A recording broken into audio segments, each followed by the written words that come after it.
I go over to my brother's house. We do our whole Thanksgiving thing. And he is showing me around the house, and he like shows me in his room, and he's like pulls out his gun stash, and he's got like a loaded AR-15 next to his bed. He has a loaded 1911 handgun. I believe it's a 45 or 44. And it's like a loaded handgun under his pillow. And I'm just like, what are you doing? You think they're going to break into your house and try to take you in the middle of the night? And he was just like, yeah. He's just like, I'm online a lot. He's like, I have a pretty big online footprint. I think that the FBI is following me. This is the Q Dropped podcast. Stories of relationships torn apart by QAnon.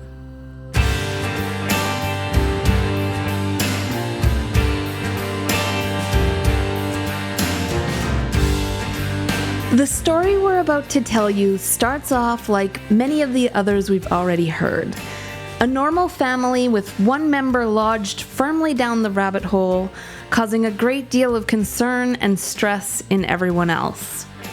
Jordan wrote to me about his QAnon brother, and I sat down to interview him, believing that was the story we were going to tell. And for the first hour or so, as we chatted, I had no idea that anything would be different from that. But then, Jordan's story took a turn. It was a twist I was not expecting, but it's a lesson he learned the hard way that I think I might have needed to hear. I think you might want to hear it too.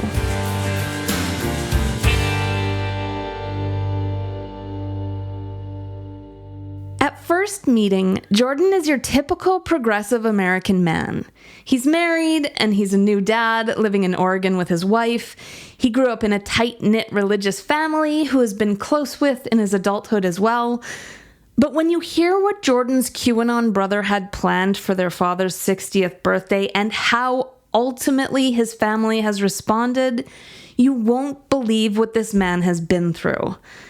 Before we jump into it, though, just a quick thank you to our patrons out there who make this show possible and who get access to patron-only episodes, bonus clips, and other extras. Sign up to support the show at the link in the show notes. Here's Jordan to tell his story. I currently live in the Pacific Northwest. I work at a medical laboratory. I'm a quality analyst for a medical laboratory. I've worked in medical laboratories now going on 10 years. My wife and I have known each other since we were kids, even though we're from pretty far apart groups. So my wife is biracial. Her dad is black, her mom is white. And we met in elementary school in a small town in Montana. So we both sort of ended up there through, our parents' divorces, and each of our moms actually moved us to this small town. My mom's originally from there, so I had a large extended family in small town Montana. My wife, not so much. She was basically just there with her mom and her stepdad. But for my immediate family, both of my parents grew up in Montana and moved to Southern California. Jordan's family has always been heavily involved in the church. They were kind of weirdly recruited to Southern California in the sort of like Jesus freak 1970s church boom that happened in Santa Ana or like Orange County. So my dad was an assistant pastor at one of the largest and one of really the first mega churches on the West Coast in California through the 80s and into the early 90s. And it was in sort of like that church like culture that my family was raised, especially me and my brothers in our younger years. Jordan believes the church planted the first seeds of conspiratorial thinking in his eldest brother. And like with all like super evangelical churches, or with most evangelical churches in the U.S., there's a definite obsession with sort of end times and sort of, that post or premillennial dispensationalism, which is like, the whole rapture, tribulation. Everybody, lives through this horror show before God comes back and punishes all the unbelievers and saves all the, the good guys and all that. Yeah, it's an interesting culture to grow up in, and it's weirdly normalized in the United States. So my childhood was spent in the church, definitely. And my oldest brother, he's 7 years older than me. So he had just that much more time in the church in Southern California, really growing up around this kind of culture. When Jordan was still young, his parents split. After my parents' divorce in the late 90s, my oldest brother and my dad stayed in Washington State. Me and my two other brothers moved to Montana with my mother. There's a definite anti-government militia movement in this area. We grew up 30 minutes from Ruby Ridge. So Ruby Ridge is in the northern Idaho panhandle. We were the corner of Montana right next to it. So, going from the church setting of this sort of end times prep to this very rural militia sort of anti-government prepper culture, it was an interesting move for sure. We covered Ruby Ridge in episode 5 of season 1 of the Q Dropped podcast, but the TLDR is that Ruby Ridge was the location of an 11-day standoff between the Weaver family and federal agents from the FBI and the U.S. Marshal Service. The conflict began as a dispute over firearm charges and escalated into a confrontation that resulted in the deaths of Deputy U.S. Marshal William Deegan, the Weaver family's son Sammy, and Vicky Weaver, wife of Randy Weaver, the family patriarch. This was one of the first clashes between anti-government extremists and government entities I recall in my lifetime. These anti-government sentiments were common where Jordan and his family lived in Montana, but back then, it didn't really affect them much. My older brother and I, my family, we get along pretty well. I'd spend summers in Washington with my brother and my dad. We never had conversations about politics. Things changed in 2008. There were times when my brothers and my dad would have breakfast with me or invite me out to lunch or something, and it would end up just being sort of a session to sort of talk to me about politics, which, it's whatever. But eventually I moved away.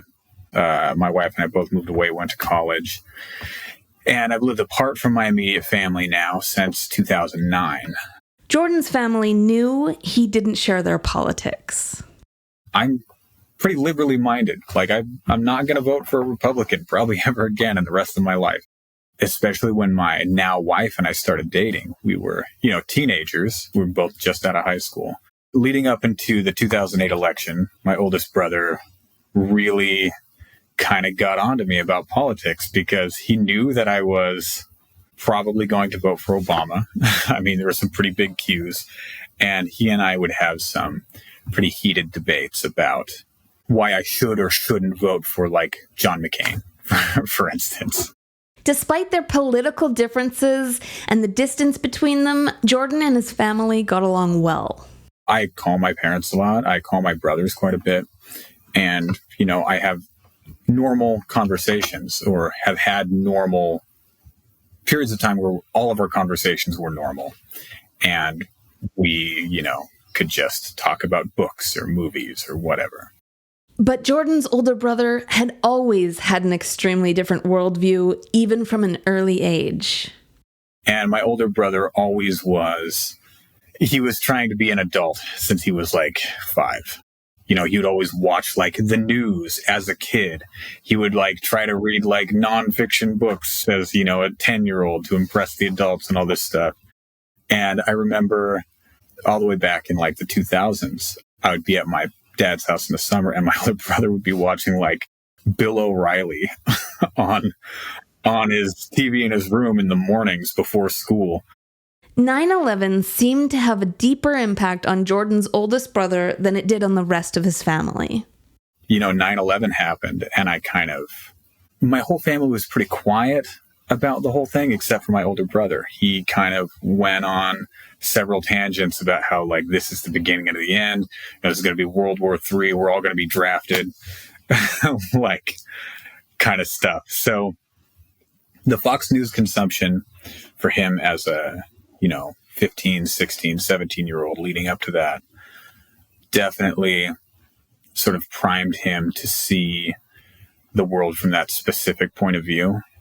I mean, as sort of the dust settled from 9/11 and we entered into, our 20 years of war, my brother, I guess, kind of realized that it wasn't World War III, and he just went about his life. But he retained sort of this super paranoid, not necessarily anti-government, anti-leftist government for sure, because he was all about George Bush, and he, sort of prided himself on his supposed knowledge and support of like Republican politicians and right-wing politicians. And I think it was just kind of a byproduct of him being so immersed in this right-wing sort of news engine. I mean, he was an avid Rush Limbaugh listener. For years, their relationship remained strong despite Jordan's oldest brother having some strange ideas. Nothing that really came between the brothers outside of the odd heated debate. In 2015, however, things began to change. My brother, he had a fairly successful band that he was with, a country music band. And I think he may have went through some kind of midlife crisis, but he definitely had some kind of mental or emotional crisis. And he just kind of freaked out, dropped his band, and started talking to my family about having these, I don't know, visions or premonitions about, end time stuff. Like he would go on and on about CRISPR and how CRISPR was going to be the mark of the beast and all this stuff. And he really tried to rope my family in about it. Like he was very insistent and would constantly bring it up. And he got my mom on board with it a little bit, even then, to the point where my mom and him together wrote some end times song, right? It's interesting, but they wrote some end times music, and they were taking a road trip to California to visit some of her old friends in the ministry to have a recording session to record this song. And on the way to California, they actually stopped in at mine and my wife's house. And this was December of 2015, I believe. And he kind of, peeled me away from them and had the serious big brother conversation about I know everybody thinks I'm crazy, but this stuff is serious.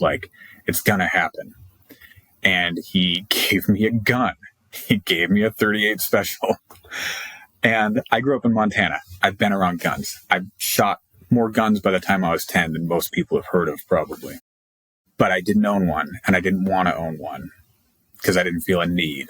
And I'm not, that kind of person. And I'm much more against guns now than I was even in 2015, just because of some of the culture around the gun craze now. But I took this gun and I was like, I don't want it. He's like, well, just hold on to it because we're going to need it. Stuff's going to blow up. And I was like, all right, man. So I took the gun and all the ammo that he gave me, and I just kept it in my apartment. I eventually sold it. CRISPR stands for Clustered Regularly Interspaced Short Palindromic Repeats, and it's a revolutionary technology in the field of genetics. Discovered in bacteria, where they form part of a natural defense system against viruses, these sequences can be adapted to quote-unquote cut DNA at specific points. This system allows scientists to precisely edit genes within organisms.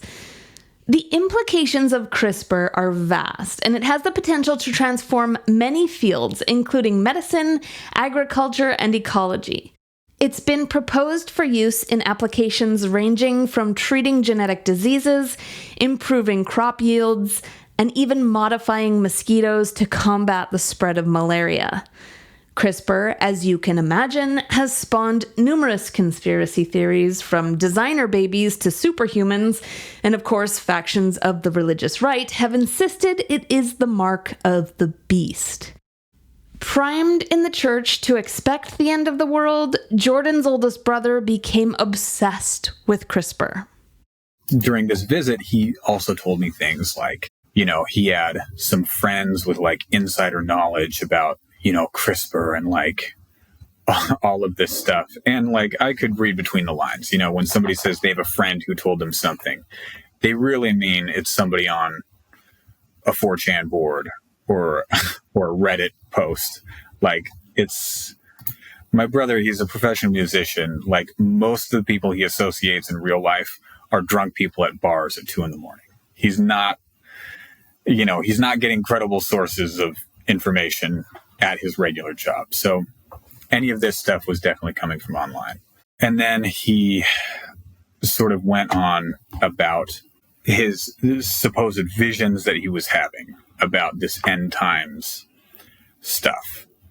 And he was telling me that like there was a supercomputer in the Netherlands that was called the Beast or whatever. And this was the Beast.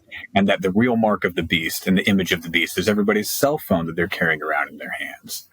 And like, as he's telling me this kind of stuff, I'm just like, but you have an iPhone. Like, if you think it's the image of the Beast, why not just get rid of it and get off the internet? Jordan struggled to accept anything his brother was saying. I'm a big science fiction fan. All of this stuff is literally from like the 1970s science fiction theme. Like, there's tons of books about gene editing software, turning people into monsters.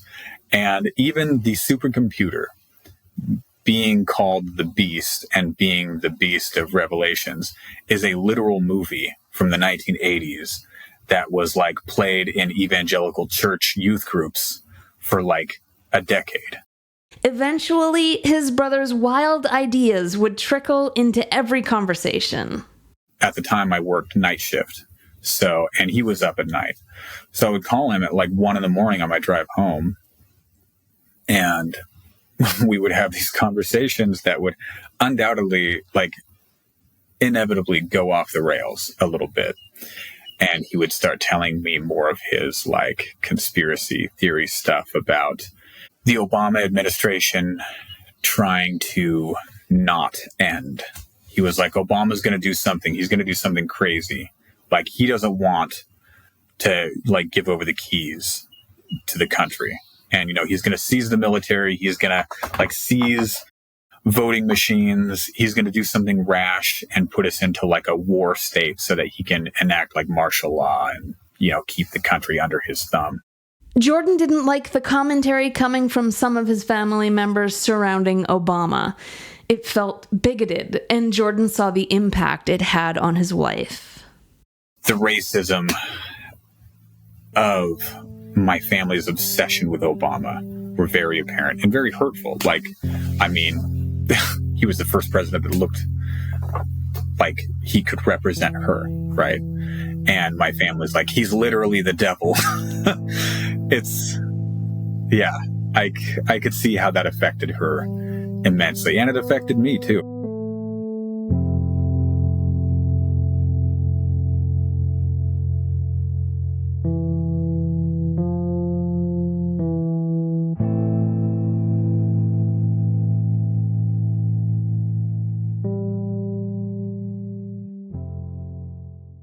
Jordan felt as though he was the only one in his entire family willing to challenge his brother's ideas.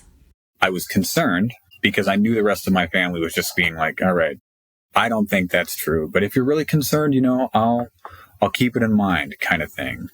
So my parents and my other brothers were in conversation with him, trying to just like appease him.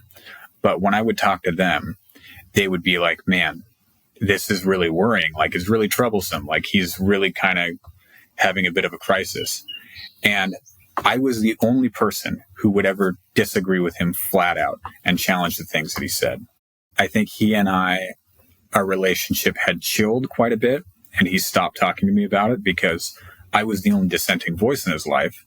Like, why come to me and try to convince me of all this stuff when he already has, 2 other brothers and his parents who would just sit there and nod and like let him go on about it. Things had cooled off for a while until their father's birthday. Spring of 2020 or 2016, he started saying, like, Dad is turning 60 this year. Like, it's Dad's 60th birthday. We all need to go and do something. Like, it's been a decade since all of us were together. You know, all of the brothers haven't had a trip together since we were like kids and all this stuff. And I was like, okay, that's nice. Yeah. We'll do a family reunion kind of thing for my dad's 60th birthday. Over the course of the next couple months, he became more and more like insistent and involved in the planning. Like, all of us, like, this is really important. We all need to go.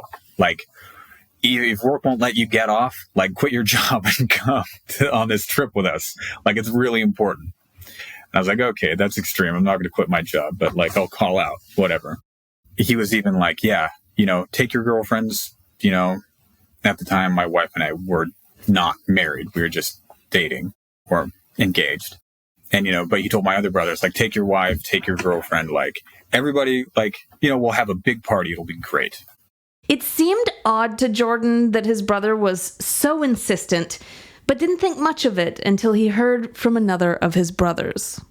The week before the trip, my second oldest brother calls me and he's like, hey, I have to tell you something. The tone immediately from the beginning was like somebody died kind of thing. And I was like, oh, great. And he was just like, he wants us all to go on this trip. And I'm like, yeah, okay. And he's like, he thinks that Obama is going to blow up Yellowstone and cause a global crisis so that he can seize the government and take over the world through military force. And I laughed because it was crazy. Like, it's one of those things that is just almost like a parody of all of the things he was telling me before. And I was like a little bit in disbelief. And I was just like, really? Like, does everybody else know this? Like, do mom and dad know this?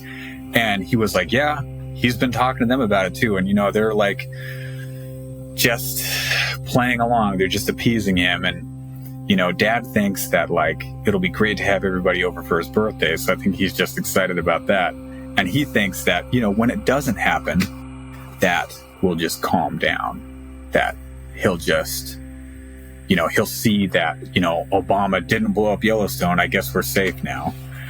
And in my mind, I'm like, that's not how this works. Like, they moved the goalpost.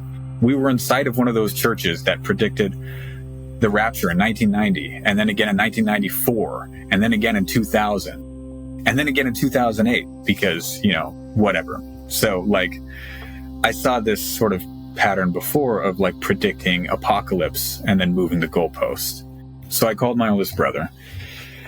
And I just said, like, you know, I've got some bad news. Like, you know, my wife, she can't come. Like, or my girlfriend, she can't come. Like, she has work, she can't get it off. And without even pausing, he was like, oh, that's fine. He's like, it's okay. Just make sure you show up.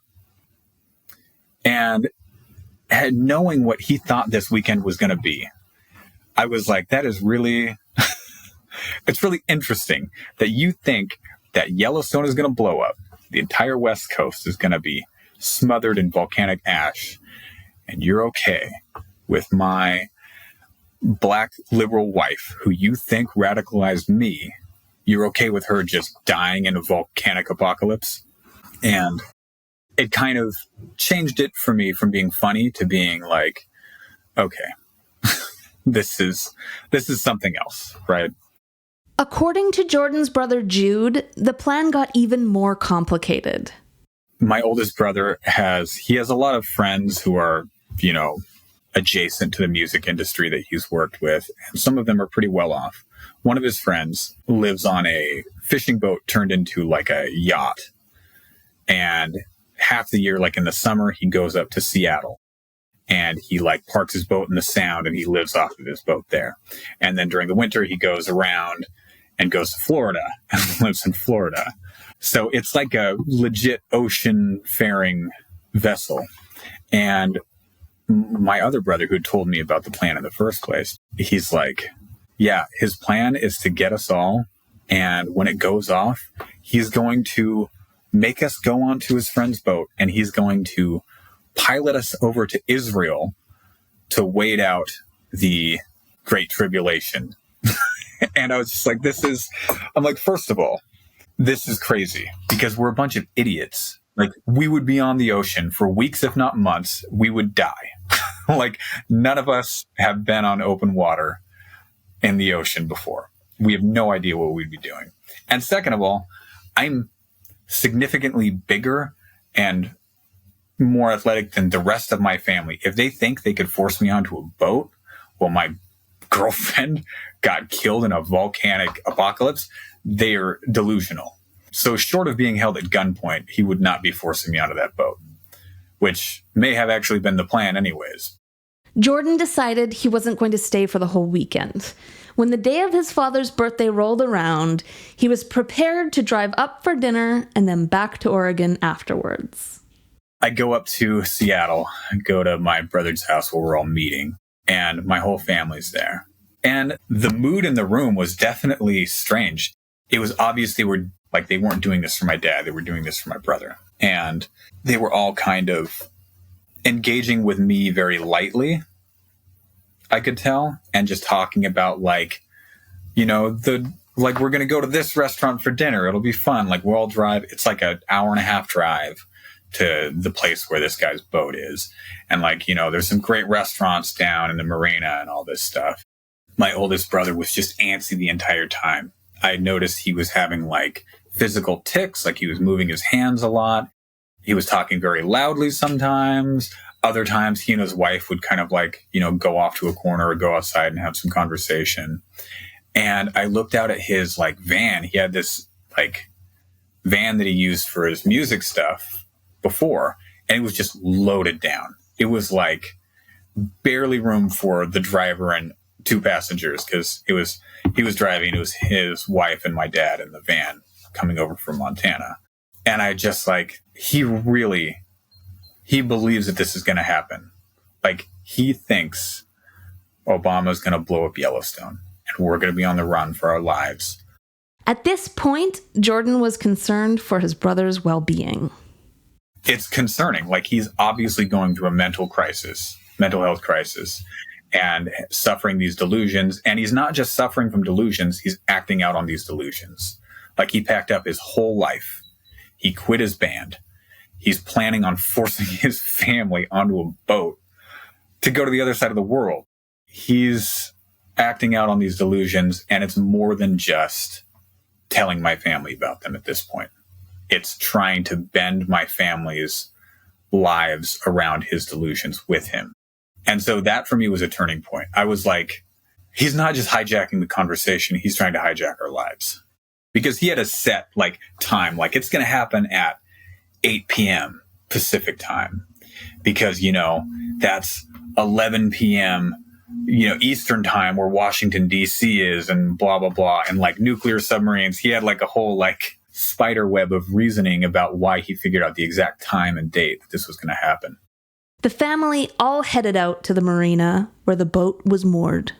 I went in the car we took two cars. One was my two brothers, their significant others, and my mom. The other car was me, my oldest brother, his wife, and my dad. And so, I was just kind of watching, his movements were just getting more and more erratic, leading up to this deadline that he'd put in his mind. And I was just to tell you the truth, I was a little bit worried because under this mental state, I didn't know what he was going to do. He has a lot of guns. I know he wears a gun on him 24/7, practically. And we get to the marina and we all just kind of want to walk around a little bit. But he's very just no, let's go check out the boat. Guys, the boat is really cool. Let's go to the boat right now. And I'm just okay, here we go. So we go out on the docks, and I'm texting my wife this whole time because, she's concerned, she's worried, but it's also it's a weirdly comedic string of events. If you can look past the tragedy of it all, the crises and all that, it's like a Wes Anderson movie. It's very nuts. But we go out, we tour this boat, And the entire time I'm thinking to myself, this boat is so fucking small. We're going to live on this boat. Like, we're going to live on this boat for however many weeks it takes to get to Israel. That's crazy.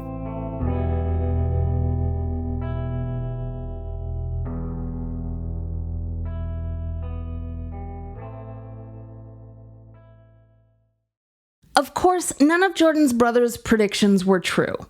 No one blew up Yellowstone. We're certainly not struggling to rebuild after the entire West Coast was buried in volcanic ash. Jordan watched his brother's reaction to nothing happening. 8 p.m. comes and goes, and he kind of like has this moment where I see maybe he's made some kind of decision in his mind, or, I don't know if he had a moment of reconciliation with his ideas, but there's a definite, just like somebody took the wind out of him. And I'm just like, he's really disappointed. Like, it's not just that he's wrong and relieved, it's that he's disappointed that this didn't happen. This is at the heart of one of my biggest problems with QAnon and wild end times predictions.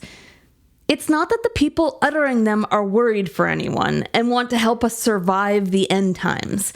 It's more about the fact that they want it to happen. They are literally looking forward to the world coming to some kind of end. So much so that when their predictions don't come true, they're actually disappointed. But we finish up the boat tour and we go back and we're walking around this little coastal town area, and we all have dinner, and he's just the entire time, like, he's not eating. He's not hardly like drinking anything. He's just kind of like watching everybody. And I think maybe there was like some sense of not just disappointment, but like embarrassment. Like, he let everybody down. Like, he had promised them some massive, like a trip. He promised them some big event and like didn't come through. For most people, that would be enough to reassess their beliefs. The fact that nothing happened would be a crack in their worldview and a reason to question the lies they had been accepting.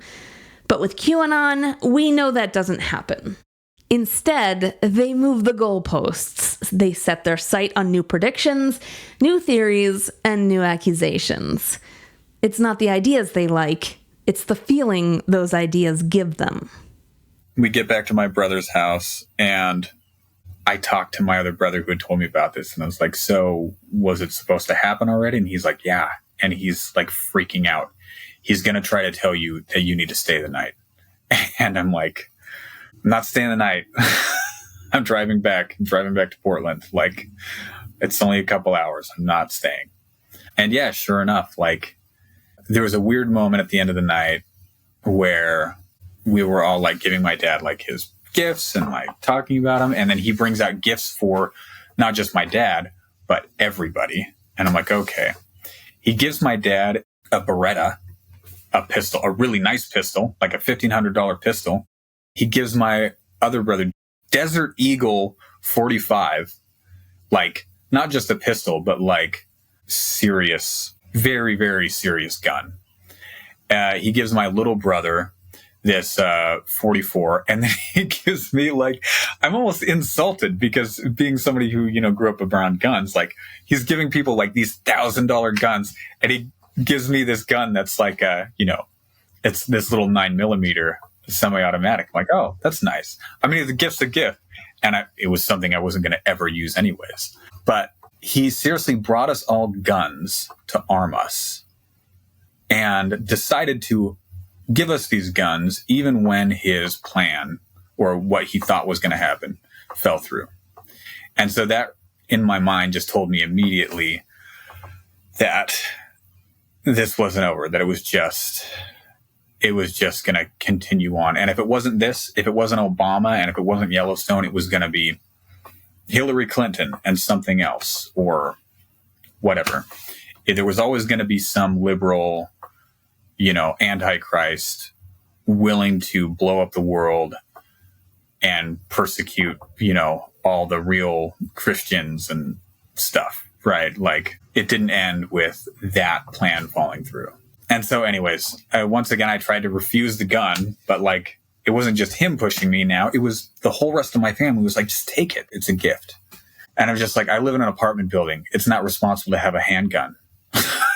Like, it's not responsible to have a handgun that could accidentally discharge or even purposely discharge inside of this building that could kill other people. Like, I don't want it.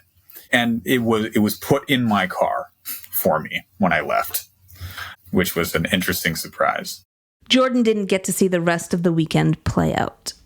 I left that first night and I talked to my brother after the whole weekend was done. And he said that, there was just this tension for the next 2 days, like he was still expecting it to happen. And then that tension broke and it was like he was just completely despondent and unwilling to engage socially with anybody anymore after the whole weekend was over, and he had to sort of like come to grips with, well, it didn't happen this weekend.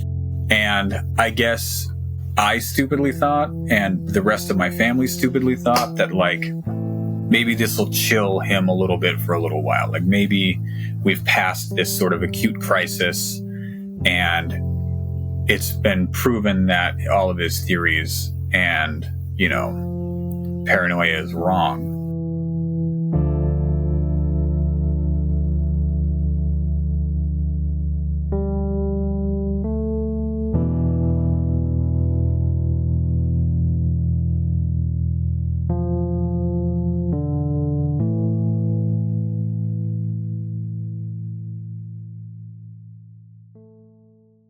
After that crazy weekend, the summer passed without incident.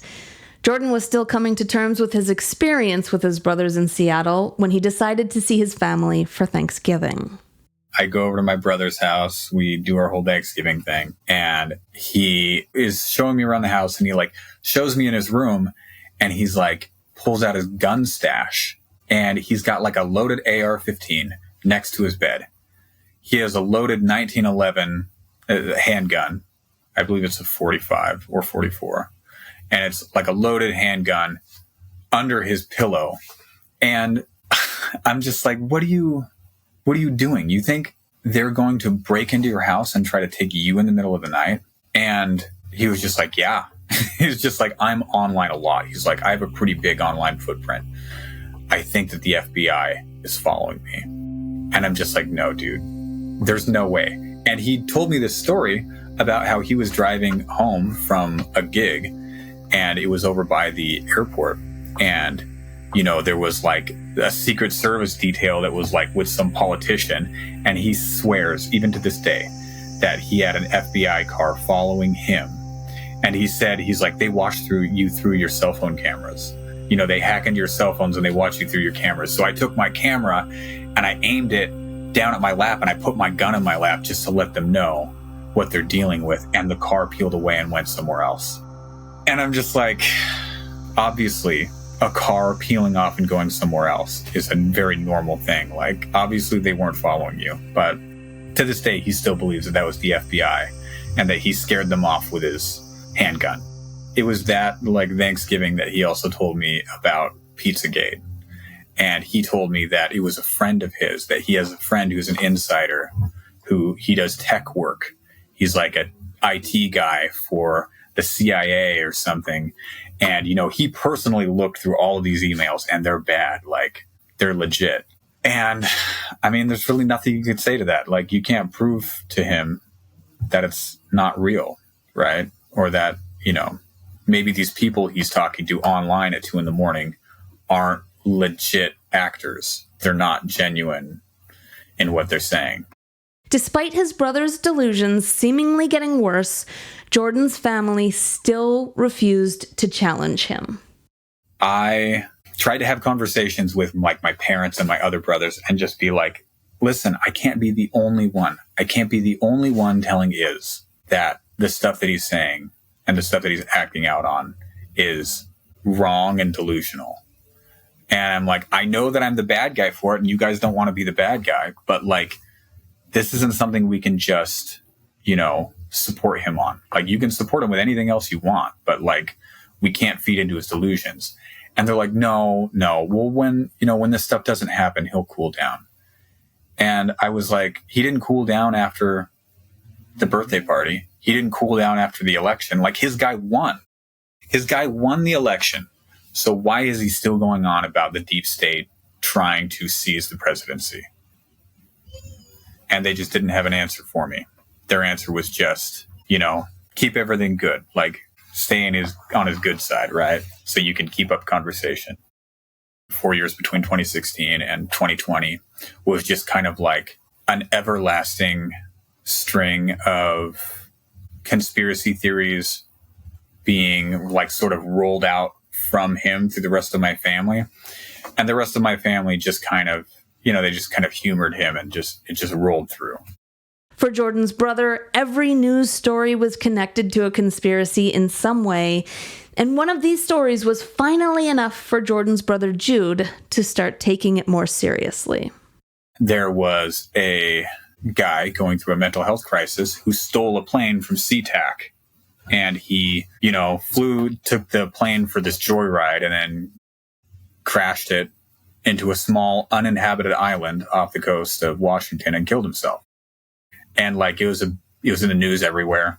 Like, people were speculating, like, is this guy going to crash this into a building? Is this, whatever. But it was just some guy going through a mental health crisis trying to take his own life in some spectacular fashion. Like, that's what it was. And it's a sad incident.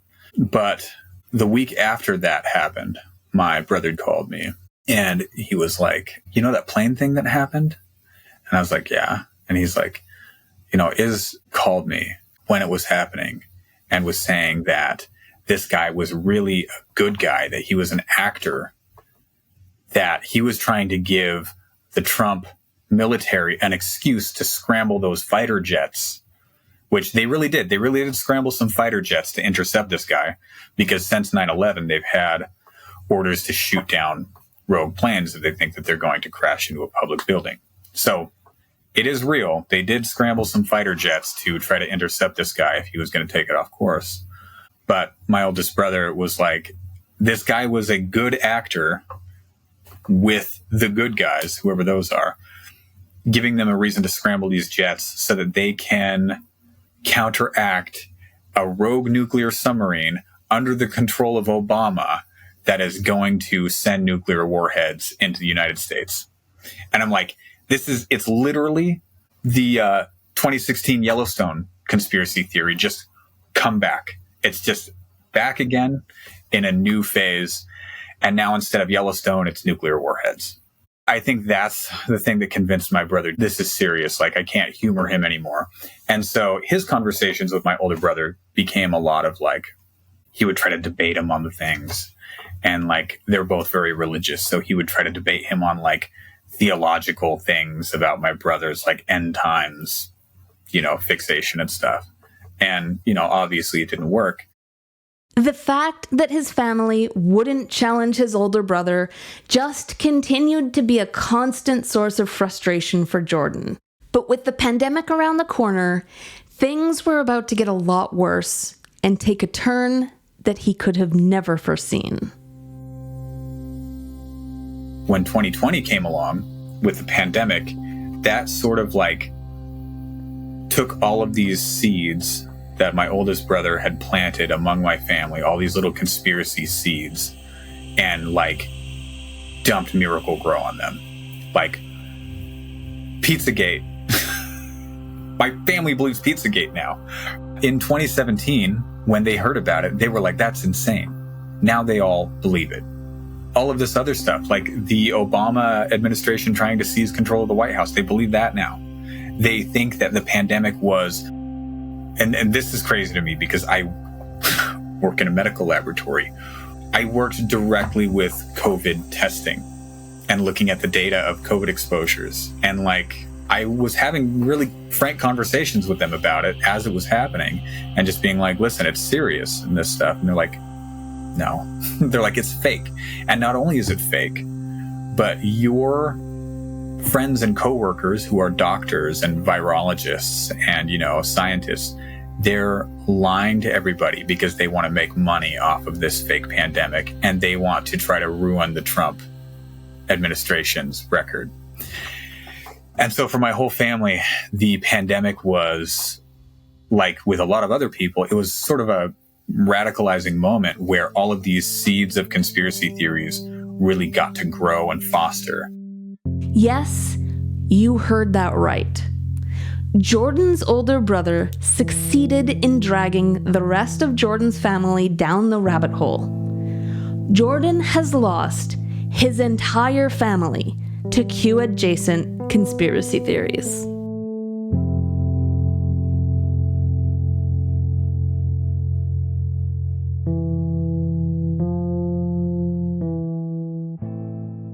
The pandemic would continue to cause rifts between Jordan and his family. Going into the fall of 2020, COVID had just kind of exploded everywhere. And we were seeing cases everywhere. And I told my family, I'm like, wear a mask. Don't go to that wedding. Don't go to that party, blah, blah, blah. And they were just like, no, this is a lie. And you're being tricked if you're not actually just lying to me yourself.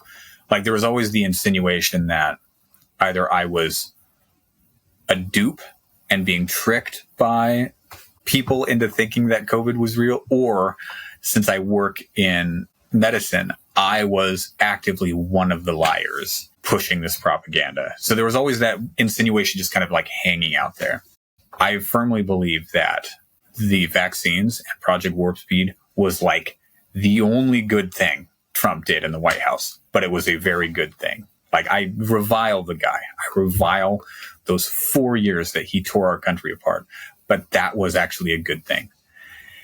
And I tried to use that with my family and be like, listen, your guy, your man, Trump, he's got these vaccines that are coming out. Please get one. And they would, which none of them had ever been anti-vax before, they would look me straight in the face and be like, that is satanic. You are trying to get me to take the mark of the beast.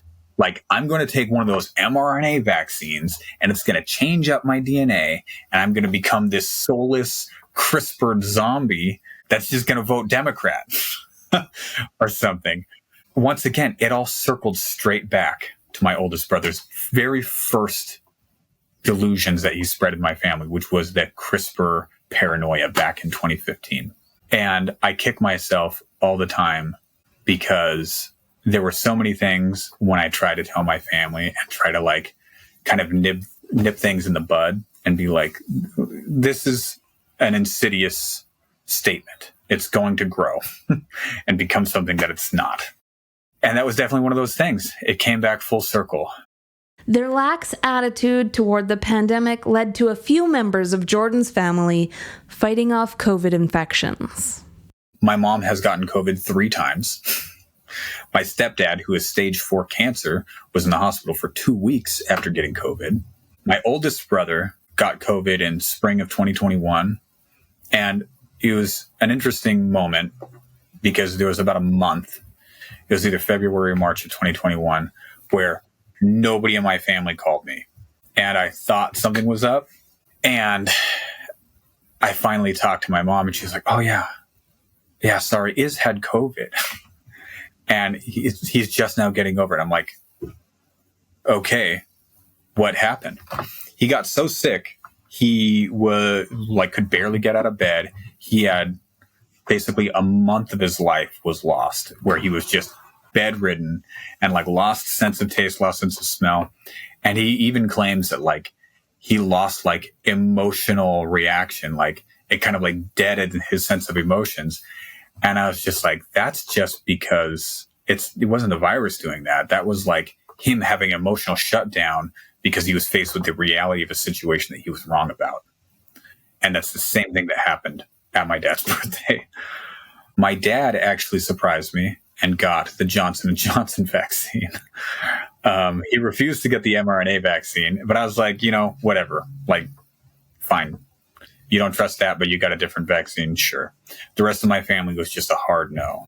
Jordan would also watch on in horror as his family's opinions on race and racism would take a dramatic turn.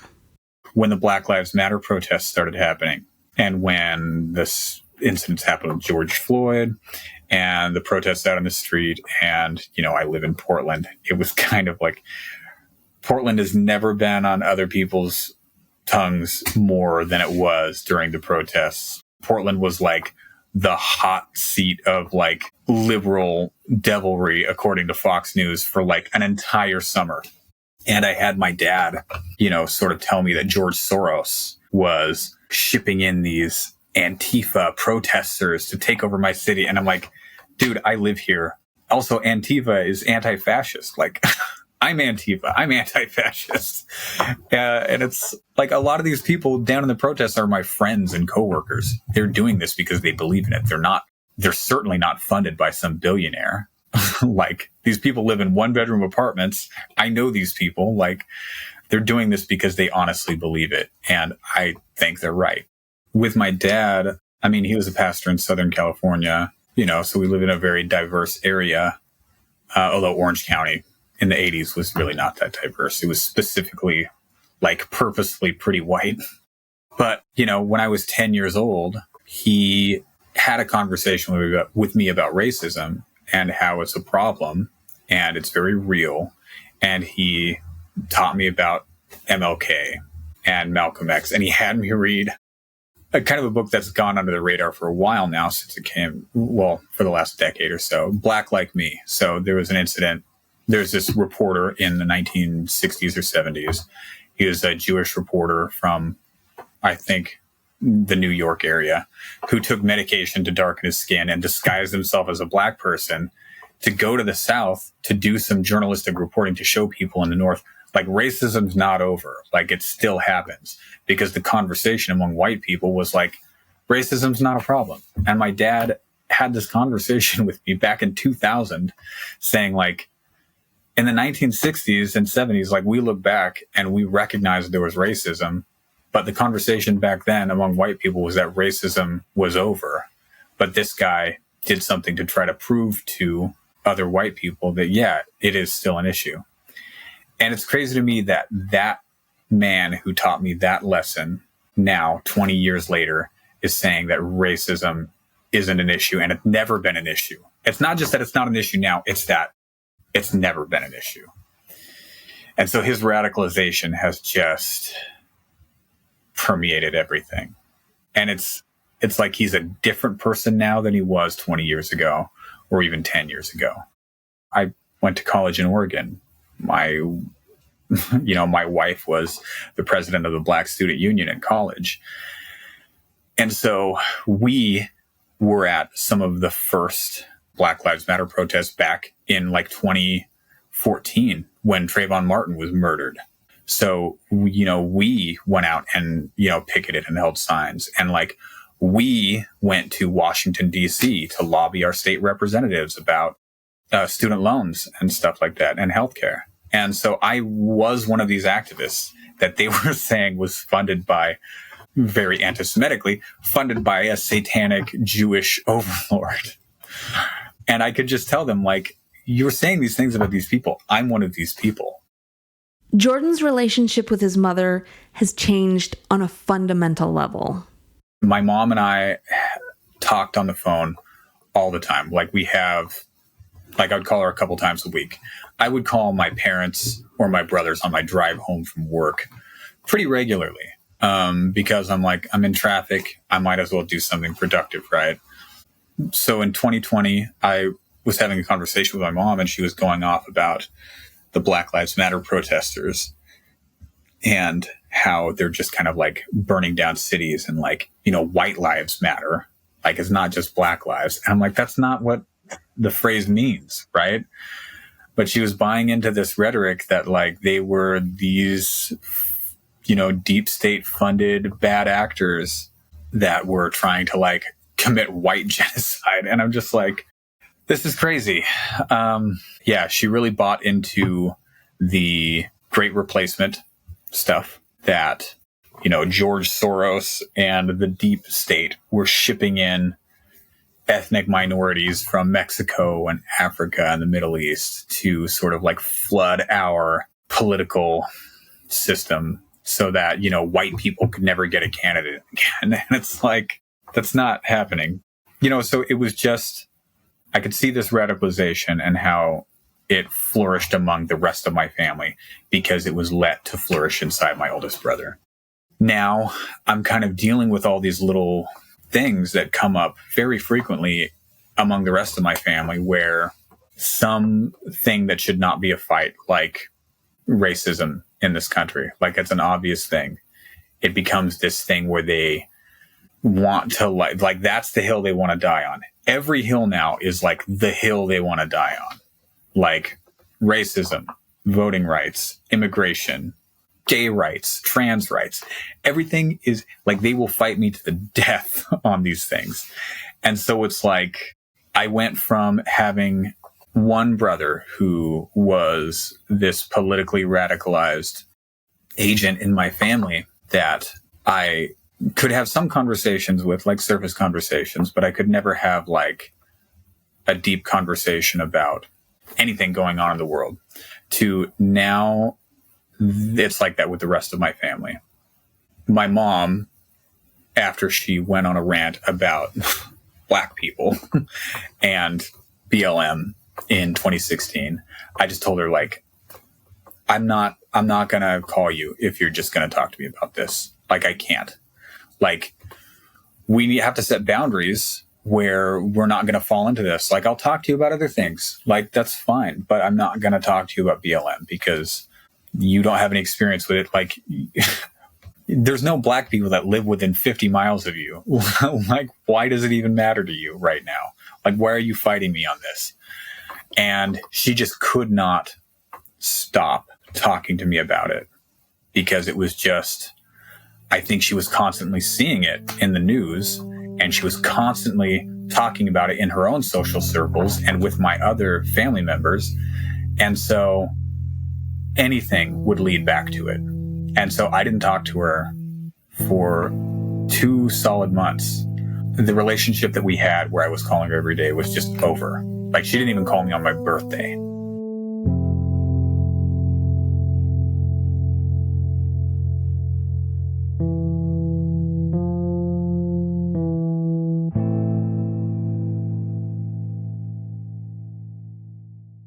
One thing that people who don't have QAnon loved ones may not understand about those of us who do is just how much anxiety and stress January 6th caused.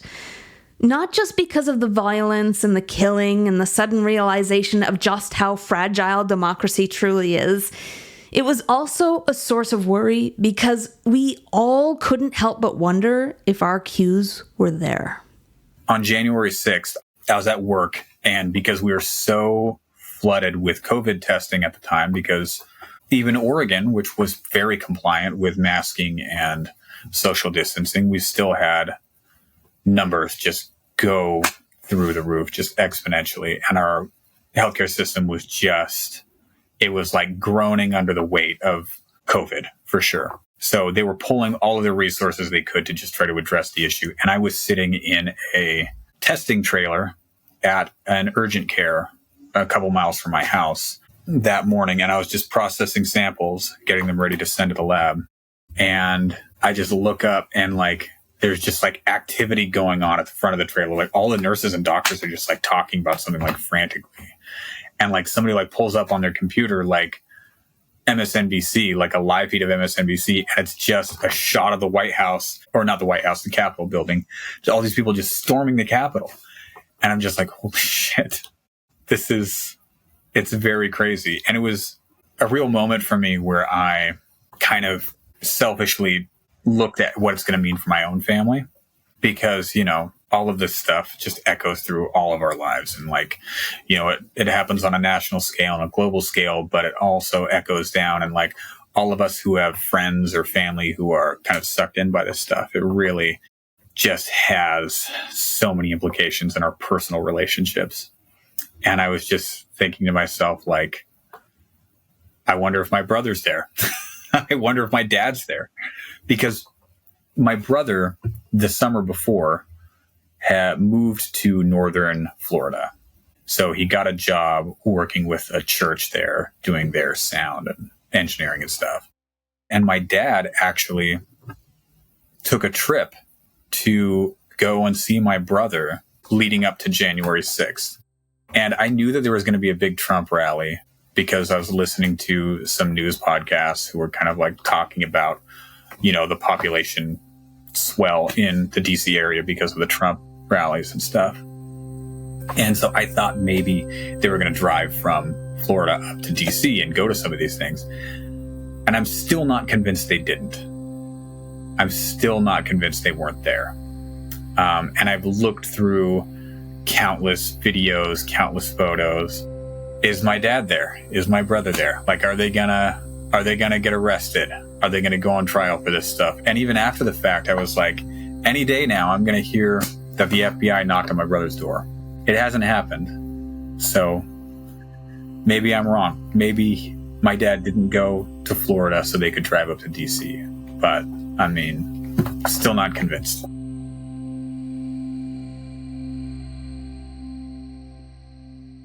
Today, Jordan is still dealing with an entire family down the QAnon rabbit hole. I mean, it's still going on. Like, my oldest brother and I still don't talk. My brother Jude and I just started talking again after 2021, summer of 2021. I was diagnosed with lymphoma in spring of 2021. And summer of 2021, my wife and I were like, let's have a kid, because it might be literally now or never. Like, I was starting treatment, and, after cancer treatment, a lot of times you can't have a kid, or it's not advisable to have a kid. And so we're like, let's do it now or never. And so she was pregnant summer of 2021. And so summer of 2021, my brother Jude and I, who we had been talking, and, we had met up a couple of times and like gone for hikes and whatever. I was just like, I can't hang out. I got to like buckle it down. Like, people are still dying from this. Like, I know I'm vaccinated, but I'm also doing cancer treatments. My wife's pregnant. Like, I'm not going to risk this. It's silly. And he and I had an argument in like August of 2021. And, I was just pushing him like, just get the vaccine. Get the vaccine, wear a mask, kind of be smart about this, and we'll get through it and whatever. And we had a big blow up fight about it. And he was trying to get me to go up and visit him one weekend. And I had learned that during the time that he was trying to get me to go up, he was sick with COVID. Like, he had COVID. And it's like, so I blew up on him. I'm like, what are you doing? Like, do you not care? And he's like, it's nothing. Like, I got over it just fine. And I'm just like, a mild illness for you could be a mortal sickness for another person. Like, just because you got through it just fine doesn't mean I would get through it just fine. Doesn't mean my wife would get through it just fine, or our, kid who's not yet born would get through it just fine. And so our relationship there just kind of ended for 2 years now. He and I just kind of started talking about a month ago. So, and my oldest brother and I still, the last conversation we had was 2020 after the election, and he just, stopped trying to call me and won't answer my calls and has blocked me on all social media. Even like our family text group, like, I'll text and I see everybody else's responses to things. And I can see that people are responding to him in the text conversation, but I cannot see his texts because he's blocked me. Jordan has a few ideas about what drew his brother into conspiracy theories. I think a big reason why he got into it in the first place, a big reason why it took such a stronghold with him, is that he's a narcissist. He thinks he is a very important person. So, like, when he has an idea about something, it's not just that he has an idea about something, it's that God is literally telling him something, right? So it wasn't that he had a theory about CRISPR, it's that God showed him a prophecy about CRISPR. So that whole feeling like you're special, like you've got the insider knowledge, really appealed to him and his personality type. And I think it took the rest of my family a little longer to buy into that because they're not quite as strongly that personality type as he is. I think he was enculturated to it as a kid in our church, and the kind of media that he consumed everything from like right-wing news to far-right radio hosts, and even like the one fiction series he ever read in his life that I know of was the Left Behind series.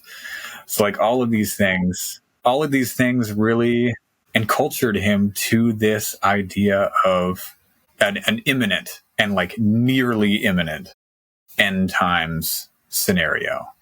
He was the right person, and it was the right message, and it was given to him for so long that it was just inevitable that he would fall into it. I think the only way it could have been countered is with humor, to tell you the truth. Like, I think that's why my other brothers resisted it for so long, because like we made fun of that shit. Like, it was stuff that we joked about all the time. Like, you know, we grew up in a small town where, you know, half of the people over the age of 40 believed in Bigfoot and aliens. And so it's like shit that we'd make fun of, right? And even during like the Pizzagate thing, I convinced the rest of my family for a minute that it was wrong, because I was like, Bill Clinton couldn't even get his dick sucked without the world finding out. You think Hillary Clinton can kill and eat babies in secret? That's insane. So are you still religious then? I am, yeah. And it's difficult because even as a kid, my faith was sort of stolen from me by my family. Like, they were like, oh, you're a godless liberal, blah, blah, blah. Like, we don't even bother talking to you about this stuff or taking anything you say seriously because you're not a Christian or you're not a believer. You don't have a religion, or, you know, you're this godless, worldly, blah, blah, blah. And I'm just like, I didn't fight with them about it before, and I don't fight with them per se about it now, but I just make, you know, my religious viewpoints clear to them. Like, I don't own a gun because Jesus told me not to own weapons. And like, I make it a religious argument. That's not why I don't own a gun. I don't own a gun because I have a 1-year-old infant, and things happen. I live in an apartment building. I don't want that gun to discharge and kill somebody's kid. And I also don't want to give money to gun manufacturers that are selling these weapons for people to murder people. But I try to be upfront with my family, at least, about my religious viewpoints, just to make them see that, like, you're not fighting Satanists. Like, you're not having this religious holy war with people. Like, people don't disagree with you because they're evil. People disagree with you because they're wrong. And like, you don't have to tie your politics into your religion and make them so intrinsic and inseparable that if anybody disagrees with you politically, that they're not a religious person.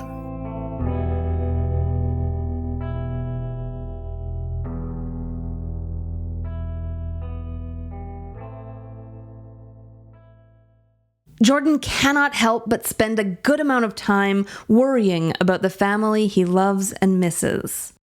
I'm worried about sort of several existential crises that are very real that my family is not prepared for. And I'm worried what that's going to look like when they really come to fruition. Like the environmental crisis. My brother lives in Florida. All of my family are climate change deniers. I called my brother, I think it was 2018 or 2019, when it was 118 degrees at my house in Portland, Oregon. 118 degrees. 3 years before, it made national news because we smashed the previous heat record at 108. And then we smashed that by 10 full degrees within just a couple years. And I told them, I'm like, listen, my side has got predictions. We have very precise predictions about what's going to happen, and those things are happening. If you have a theory, you have to make a prediction. And if that prediction doesn't come out, you have to abandon that theory or change it. Like, if you don't think this is a problem, then tell me what's going to happen. And if that happens, I'll be like, yeah, fine. But so the environmental crisis is squeezing on my family in a few ways that I don't think they even realize. My oldest brother lives, like I said, in Florida. He's going to be butting up against some real issues there in the next few years. My mom and my younger brother still live in Montana, and wildfires are absolutely out of control. And, even my brother Jude and my dad, who now both live in Washington, they're not exempt from the effects of climate change either. I feel like we're very fortunate in the Pacific Northwest. We have a very temperate climate.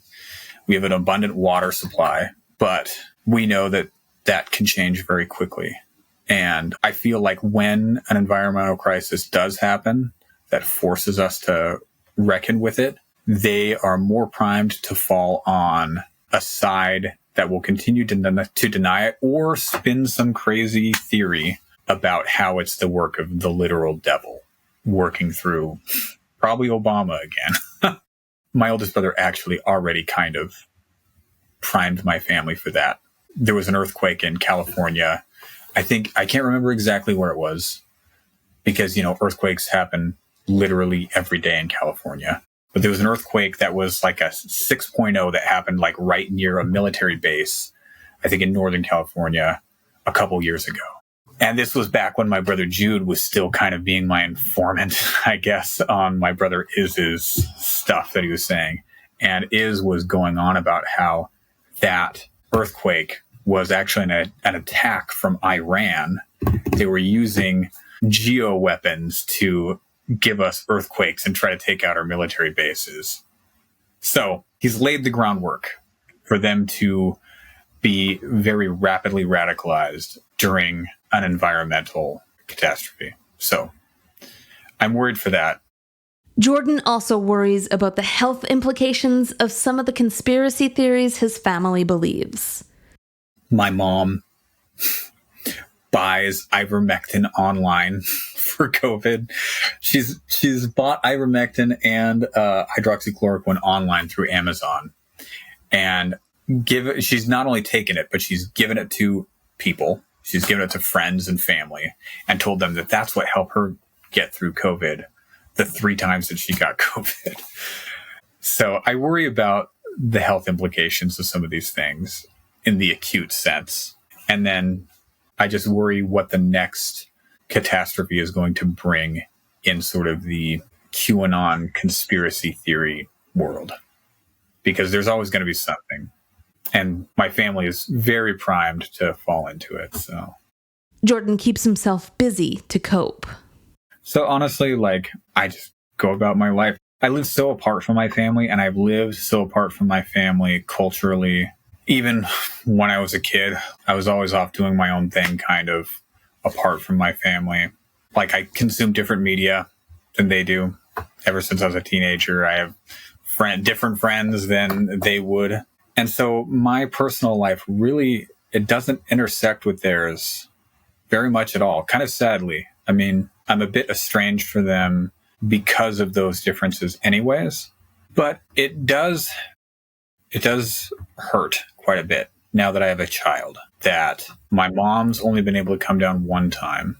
She got up to date on all of our other vaccines, and she had just had COVID the month before. So I was like, this is as immune as she's ever going to be. So she did get to visit with him when he was a newborn. And my dad comes down, infrequently, but sometimes. But the only way I can really cope with it is try to hope that there's going to be some middle ground that comes up that we can meet at. In the case with my parents, it's my kid. I've purposely inserted them back into my life since he was born, because I don't want to deny them that. He's their first grandkid. My younger brother now has a daughter, so they have 2, which takes the pressure off me a little bit. But and then there's other middle ground that I find that we can meet on. My brother Jude and he just got into reading science fiction fantasy stuff, so that's something that we can talk about and bond over. And my younger brother video games. I just try to find the middle ground with them. Coping with it is not really a thing that I'm super focused with. I just compartmentalize it away from my life, to tell you the truth, which might not be healthy, but there's some things that I'm not willing to compromise on. I'm never willing to compromise on racism. I'm never willing to compromise on homophobia. And I'm not really willing to compromise on healthcare. He also keeps himself informed.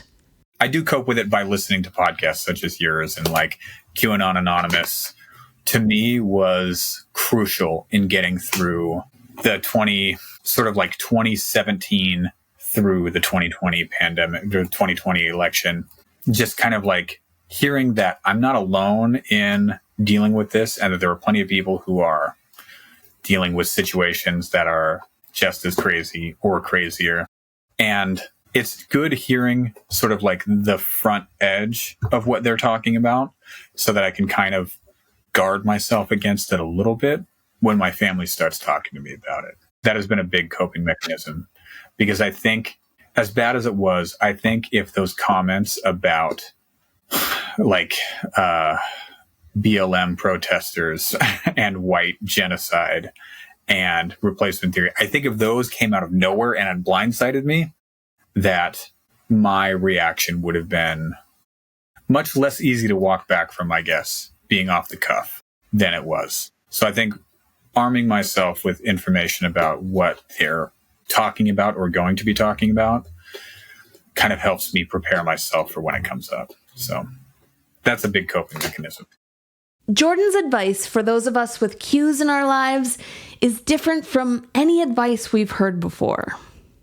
You know, if you have one person in your family trying to proselytize about conspiracy theories, I don't know what tools you have to counter that, but you can't just patronize them. You can't just let them keep drilling this into people, because people get socialized to ideas the same way people get socialized to other things.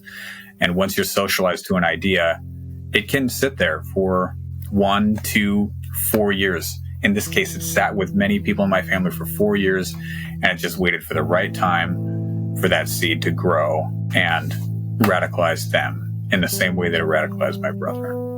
You know, I have a 1-year-old kid now, and I'm just thinking, like, how do I protect them from this? Because it's everywhere. And, you know, it's very insidious. Like, it can worm itself in through various channels. And I don't know.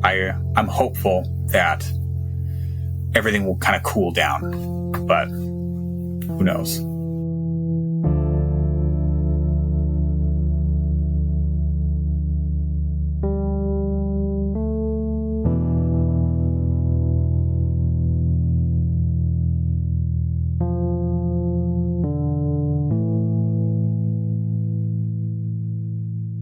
I want to thank Jordan for sitting down with me and telling me this story that took a turn I was not expecting.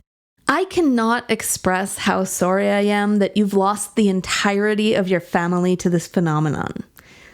I wouldn't worry too much about your son, though, because it sounds like he has 2 parents who are going to bring him up valuing truth, facts, and critical thinking. There is a bonus clip from this interview with Jordan on our Patreon, in which we talk about what worries us about our QAnon loved ones. The link for that is in the show notes. Thank you to our patrons who make this show possible. We'll be back next week with another episode of the Q Drop podcast, so please be sure to subscribe on YouTube or your favorite podcast platform. And thanks for listening.